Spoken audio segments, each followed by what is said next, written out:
Hello friends, फास्टैट Odia YouTube channel को स्वागत। वर्तमान गुरुत्वपूर्ण खबर हेउछि कालिया योजनार हिताधिकारीଙ୍କ ପାଇଁ ଆସିବାକୁ ଯାଉଛି ଏକ ଖୁସି ଖବର। ପାର୍ବଣ ଋତୁରେ ରାଜ୍ୟର କୃଷକଙ୍କୁ ମୁଖ୍ୟମନ୍ତ୍ରୀ ନବୀନ ପଟ୍ଟନାୟକ ଏକ ଉପହାର ଦେବାକୁ ଯାଉଛନ୍ତି।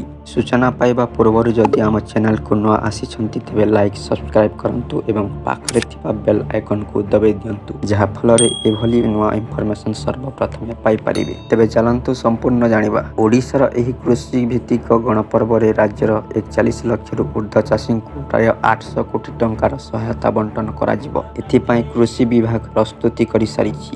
ରାଜ୍ୟ ସରକାର ଚଳିତ ବର୍ଷ ବଜେଟରେ କୃଷି କ୍ଷେତ୍ର ଲାଗି ସର୍ବାଧିକ 21,166 କୋଟି ଟଙ୍କାର ବ୍ୟୟ ବରାଦ କରିଥିବା ବେଳେ ଏଥିରୁ କାଲିଆ ସହାୟତା ବାବଦକୁ 1,874 କୋଟି ଟଙ୍କା ବଣ୍ଟା ହେବାକୁ ଯାଉଛି। ରାଜ୍ୟ ସରକାରଙ୍କ ପକ୍ଷରୁ 2018ରେ କାଲିଆ ଯୋଜନା ଆରମ୍ଭ ହୋଇଥିଲା। ପ୍ରଥମେ 2ଟି କିସ୍ତିରେ 5,000 ଲେଖାଏଁ ବାର୍ଷିକ 10,000 ଟଙ୍କା ଦିଆଯାଇଥିଲା, କିନ୍ତୁ ପରବର୍ତ୍ତୀ ସମୟରେ ଏହାକୁ 2ଟି କିସ୍ତିରେ 2,000 କରି ବାର୍ଷିକ 4,000କୁ ହ୍ରାସ କରାଯାଇଥିଲା। ଇତିମଧ୍ୟରେ 7ଟି ପର୍ଯ୍ୟାୟରେ ରାଜ୍ୟ ସରକାରଙ୍କ ପକ୍ଷରୁ 9,000 କୋଟିରୁ ଉର୍ଦ୍ଧ୍ୱ ଟଙ୍କା ସହାୟତା ରାଶି ବଣ୍ଟାଯାଇଛି। ଏବେ ଅଷ୍ଟମ ପର୍ଯ୍ୟାୟରେ ପ୍ରାୟ 800 କୋଟି ଟଙ୍କା ବଣ୍ଟାଯିବାକୁ ପ୍ରସ୍ତୁତ ହୋଇସାରିଛି। ଅଷ୍ଟମ କିସ୍ତିକୁ ଦେଖିବା ତାହେଲେ ସେପ୍ଟେମ୍ବର ମାସ ପ୍ରଥମ ସପ୍ତାହରେ ହିଁ ଚାଷୀଙ୍କ ଖାତାକୁ ପଇସା ଆସିଯିବ। ଏଥିପାଇଁ ଜମାରୁ ବି ଚିନ୍ତା କରନ୍ତୁ ନାହିଁ। ଚାହିଁଲେ ଆପଣ କାଲିଆ ପୋର୍ଟାଲ ୱେବସାଇଟକୁ ଯାଇ ନିଜେ ମଧ୍ୟ ଚେକ୍ କରିପାରିବେ। କାଲିଆ ଯୋଜନା ରାଜ୍ୟରେ ଚାଷୀ ଓ ଚାଷର ଉନ୍ନତି ପାଇଁ ବେଶ୍ ସହାୟତା ହେଉଛି। ବାସ୍ତବ ଦୃଷ୍ଟିକୋଣ ଉପରେ ଆଧାରିତ ଏହି ଦୂରଦୃଷ୍ଟି ସମ୍ପନ୍ନ ଯୋଜନା ମାଧ୍ୟମରେ ବର୍ଷକୁ